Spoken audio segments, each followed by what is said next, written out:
C'est désormais un secret de polichinelle. Le premier ennemi des panafricanistes, c'est la France.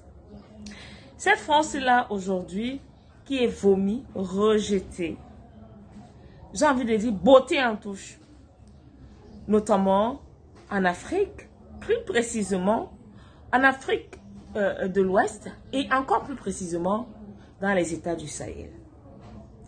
En Afrique centrale aussi, la France n'est plus la bienvenue dans ces différents pays. Face donc à ce désamour, que fait Emmanuel Macron?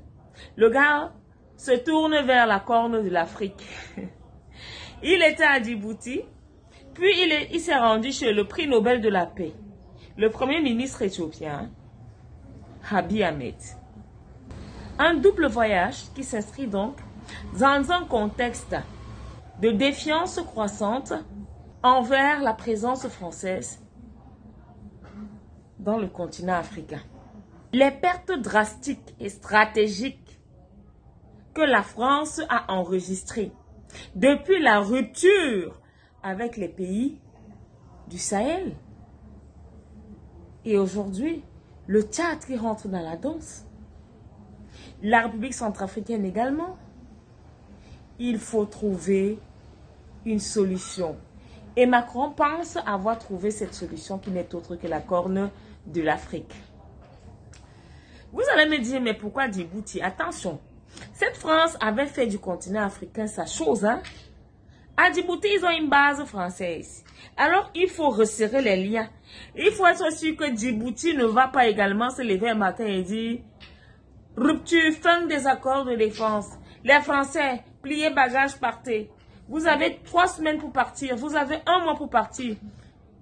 Emmanuel Macron est dans tous ses états. Il est dans tous ses états. J'ai comme l'impression qu'à un moment donné, il va choper une démence. Parce que ça bouillonne là dans sa tête, il ne comprend pas. Du coup, il a fait un voyage du côté de Djibouti. Ce qu'il faut savoir, c'est que Djibouti quand même a une position assez géostratégique dans la corne de l'Afrique. Sauf que cependant, cet enjeu dépasse la dimension militaire. Emmanuel Macron, nous le savons, hein, attention. Parce que nous savons que tu comptes sur cette visite pour essayer de repositionner un peu la France sur le continent africain. Et tu choisis quoi? La corne de l'Afrique. Et ce que tu veux comme partenariat, la culture et l'économie. En termes de culture, tu vas apporter quoi à Djibouti? Hein? En termes d'économie, toi, tu vas apporter quoi à Djibouti? Ou alors c'est toi qui vas aller creuser à Djibouti? Cette question, je vous la pose, hein, à vous les Français, surtout à M. Emmanuel Macron. Surtout que la position actuelle d'Emmanuel Macron sur le continent africain, les différentes ruptures, le fait que les bases militaires doivent plier bagages, c'est tout simplement un échec cuisant. Et cet échec ne fait pas bonne presse. Cet échec pourrait contribuer également à certains pays africains de ne même plus ouvrir sa porte à la France. Des bases militaires en Afrique. Elles ont servi à quoi? Les Maliens eux-mêmes se sont libérés des rebelles. Les Burkinabés se sont libérés. Les Nigériens.